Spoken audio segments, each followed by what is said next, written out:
ඉතින් ඔයත් වුඩන් hand craft කරන කෙනෙක් නම් මෙන්න මේක මොකක්ද කියලා අනිවාර්යෙන් දන්නවා ඇති. සාමාන්‍යයෙන් අපි මේක අපි ගාව ඉවර වුණාම අපි eBay එකෙන් වගේනේ ගෙන්න ගන්නේ. ඉතින් මම ඔයාලට කියලා දෙන්නම් සරලව ගෙදර ඉඳන් ඔයාලට හදා ගන්න පුළුවන් ලේසිම ක්‍රමයක්. එහෙනම් අපි බලමු වීඩියෝ එකට ගිහිල්ලා. මුලින්ම මෙන්න මේ විදිහට අපි සාමාන්‍ය විදිහට මේක ගලව ගන්නවා. අපි ගාව තිබ්බ පරණ ගෙවිච්ච වැලි කඩදාසිය. ඊට පස්සේ මෙන්න වගේ ඔයාලට අවශ්‍ය ගේජ් එකේ 80 100 120 වගේ වැලි කඩදාසි කෑල්ලක් අරන් මේකේ මේ පළලට ගානට තියලා පොඩි පටියක් කපා ගන්න ඕනේ.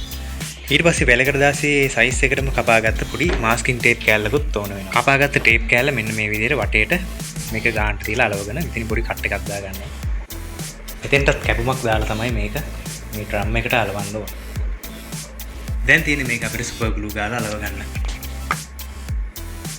අන්තිමේට අලවන තැනින් අපි අර කලින් කට් එක දාගත්ත විදිහටම ඒ ඇන්ගල් එකටම කපලා මෙන්න මෙහෙම සම්බන්ධ වෙන්න ගානට හදා ගන්න.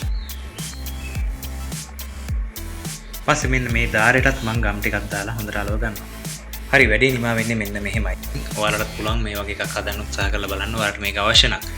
ඉතින් ඔයත් මේ ක්‍රමේ අත්හදා බලලා තියෙනවා නම් මේට කලින් අනිවාර්යෙන් යටින් කමෙන්ට් එකක් දාන්න අමතක කරන්න එපා. එහෙනම් ගිහින් එන්නම් ඔයාලට ජය වේවා.